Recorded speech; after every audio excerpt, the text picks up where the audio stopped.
Hi, my name is Nobie Williams, and I'm one of the original members of the Bib and Tucker Sewing Co-op that we had here in Birmingham, Alabama. Both of my grandmothers were quilters, and I guess it's just in my blood. And then my mother was a quilter, and she also crocheted.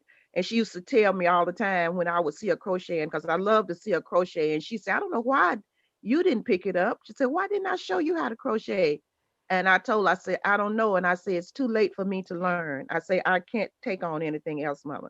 You just do the crocheting and I'll just keep doing the sewing. I just can't take that on at this point in my life."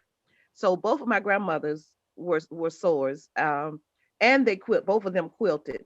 My mother's my maternal grandmother had a quilting frame in her house, and she would raise it up in her bedroom, in one of the bedrooms of our house. But my other grandmother, my paternal grandmother, she sewed on her hand, and she did all of her handwork. She didn't know how to use a sewing machine, and she really didn't know how to read that well, but she did all of her sewing on her hand.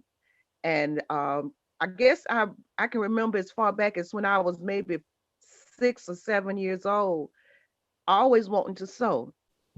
So I took courses in school, in her high school, and then when I decided that I really wanted to sew, and I saw that they had a course at Tuskegee Institute for clothing and related arts, I decided to go to school and get my degree in clothing and related arts from Tuskegee.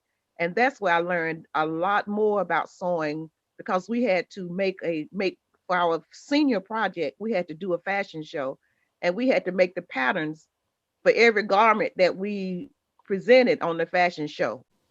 So that's how I really started sewing. And everywhere that I have lived, I've always had a sewing room, and my sewing machines are most important to my well-being. I didn't realize how important they are to me, but being able to sew anything has always been part of my life.